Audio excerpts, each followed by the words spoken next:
Oke, ini cahaya sore mau senja. Aku nggak pernah biasa tidur siang, tiba-tiba hari ini aku tidur siang, tak kenapa Puak Labu ya kan. Jadi jadi ini adalah hari kelima baca buku riset Indonesia. Oke.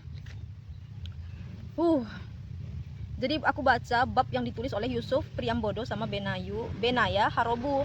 Itu tentang pertama mereka menceritakan keterlibatan mereka terhadap film-film dokumenter lainnya seperti film Dirty Vote, terus film apa lagi nih ya? Apa lagi ya? Pokoknya intinya film-film dokumenter yang mereka apa di ini YouTube. Terus mereka ceritakan tentang kronologi mereka bisa ikut ekspedisi bareng Bapak dan Laksono sama Bapak Farid Gaban. Terus mereka cerita tentang bagaimana cara-cara kreatif mereka untuk mendapatkan dana selama ekspedisi berlangsung. Terus mereka melakukan banyak hal lah untuk bisa mendapatkan dana itu kan. Karena awalnya mereka, aduh kucingku, awalnya mereka itulah kalau aku bikin konten pasti mereka di bawah kan. Jadi awalnya mereka berangkat dari tabungannya Bapak dan Laksono sama Bapak Farid ya kan. Terus apalagi ya mereka ceritakan ya, aku lupa.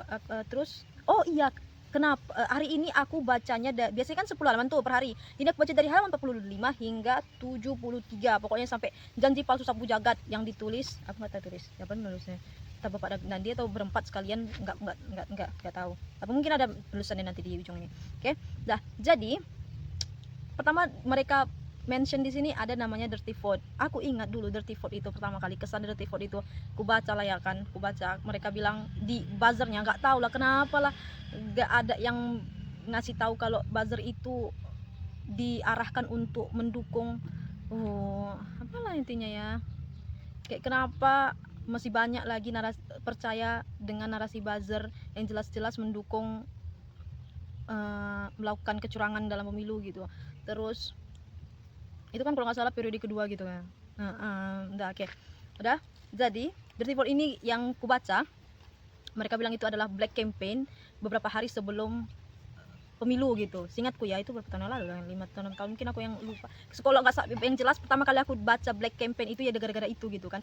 Kalau nggak, aku nonton itu diisi sama 3 orang. Pertama bapak-bapak kacamata, kedua bapak-bapak itu mirip sama ini bapak dan Dilaksono itu, nggak tahu apa beda orang atau sama, nggak tahu aku lupa. Terus yang ketiga itu ibu-ibu dosen, beliau ngaku sebagai, ya bukan ngaku sih, kayaknya dosen lah gitu, soalnya ada beberapa kali nampak di podcast gitu, di undang-undang gitu. Terus igram kali aku, kenapa lah orang nggak percaya Dirty Vote itu. Memang diakuinya kan, diakui di sini. Meski ditonton lebih dari 20 juta kali di kanal YouTube, film ini dianggap tidak mengubah apapun, tetap aja jadi ininya kata gitu kan. Jadi terus kenapa aku terus lanjut bacanya? Ada yang menarik di sini adalah cara ini Yusuf sama Benaya ini menceritakan bagaimana mereka menghasilkan uang untuk membuatan film-film itu kan. Jadi tahu nggak, bahkan perusahaan ini kan ada yang bilang narasi tentang alah, dan ada orang itu bikin film kayak gitu karena dibiayai sama Soros. Awak sebagai mama ya kan yang cuman scroll media sosialnya awak ya kan, mana lah pala tahu-tahu itu cuman karena katanya dananya itu dibikin dari Soros lah untuk memecah belah ini segala macam. Jadi gara-gara aku baca lagi kayak gini kan, oh, iya juga ya kan, banyak hal yang mereka kerjakan yang menghasilkan ini, menghasilkan itu, menghasilkan itu, itulah mungkin apanya ada dananya. Terus apa,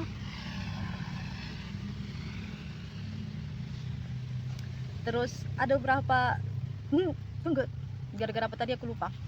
Terus ini nih ya, ada foto-fotonya juga kan, kayaknya kalau didanai lembaga besar kayak gitu, maksudnya mutlak didanai besar, kayaknya nggak harus lah mereka naik sepeda motor atau mereka pesan apa gitu, kayak nggak usah kayak sepeda motor harus berhari-hari satu tempat sampai tidur mereka di satu emperan toko ya, kayak aneh aja gitu kan. Jelas ya dokumentasinya ya kan, jelas apanya apa detail yang mereka rincikan di sini gitu. Kenapa harus dituduh-tuduh gitu. Tapi ya udahlah, kenapa ya udah, harusnya orang-orang marah ya kan kalau tahu faktanya seperti apa. Oke. Ini nih kayaknya kalau didanai lembaga besar gitu, kalau 100% didanai lembaga besar kayak gitu, kayaknya nggak perlu lah naik sepeda motor gitu keliling-keliling. Terus kayaknya kalau nggak salah ini dituliskan kalau mereka ini bagi 2 kelompok, satu ke Papua, satu ke Aceh, terus nanti pertukaran apa gitu kalau nggak salah di sini, dalam sini. Jadi kayak wah, kurang ajar, astagfirullahaladzim. Kenapa narasi buzzer itu kayak menjelek-jelekkan orang ini kan, bikin apa ya, ekspedisi berlandaskan apa ya, yang ditulis mereka itu kan bukan mereka karang-karang ya kan, memang fakta kenyataan ada di lapangan kayak gitu kan. Kayak ngeri kali loh tingkah buzzer itu, rasanya kayak Gimana semangat nasionalisme? Ya udahlah. Oh, ini lagi bab 1. How low can you go? Jadi panjang-panjang kan hari ini ya. Kita sampai halaman 70 kan. Katanya di 2045 nanti Indonesia akan berusia 100 tahun. Jadi itulah katanya visi Indonesia Emas 2045 adalah berdaulat, maju, adil dan makmur. Jadi katanya itu judul kajian yang dibuat oleh Kementerian Perencanaan Pembangunan Nasional atau Bappenas. Nah,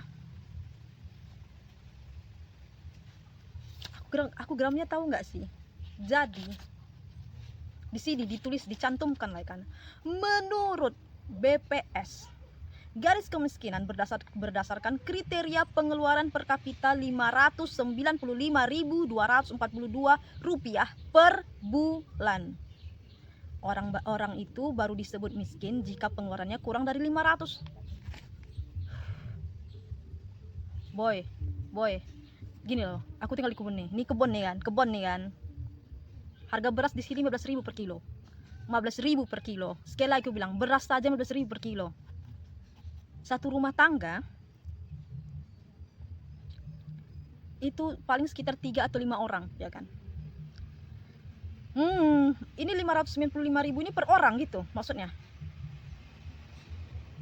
Dan memang aku marah ya kan, aku marah kali. Cuman bahkan dibandingkan di sini narasinya, bukan narasi, faktanya adalah patokan yang dibikin ini, survei itu bahkan lebih rendah daripada garis kemiskinan yang dipakai Bank Dunia sebagai standar garis kemiskinan global sejak tahun 2017. Survei yang dibikin 2024.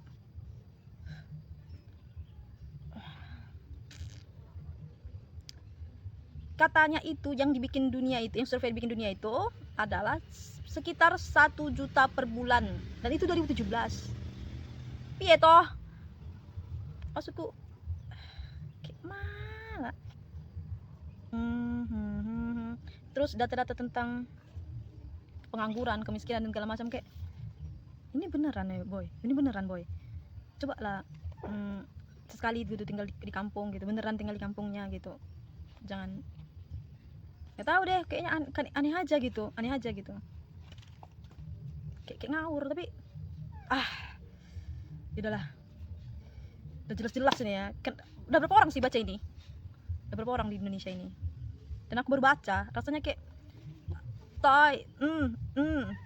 apa maunya gimana gitu, kenapa aneh gitu, cuman ya lanjutkan lah ya. Jadi baca-baca pun emosi juga awak ya kan, emosi jiwa membacanya. Terima kasih lah kepada 4 jurnalis bapak-bapak ini sudah membukakan fakta, membuka mata. Mama salah satu rakyat Indonesia, mama kayak aku. Nanti ku wariskan sama anak-anakku. Ku wariskan kayak apa pula aku. Kasihlah sama anak-anakku segala macam. Pokoknya buku-buku ini bakal koleksi untuk membukakan mata generasi-generasi berikutnya. Oke, ini panas banget meskipun sudah senja, ini sangat-sangat panas. Jadi udahlah. Bye bye.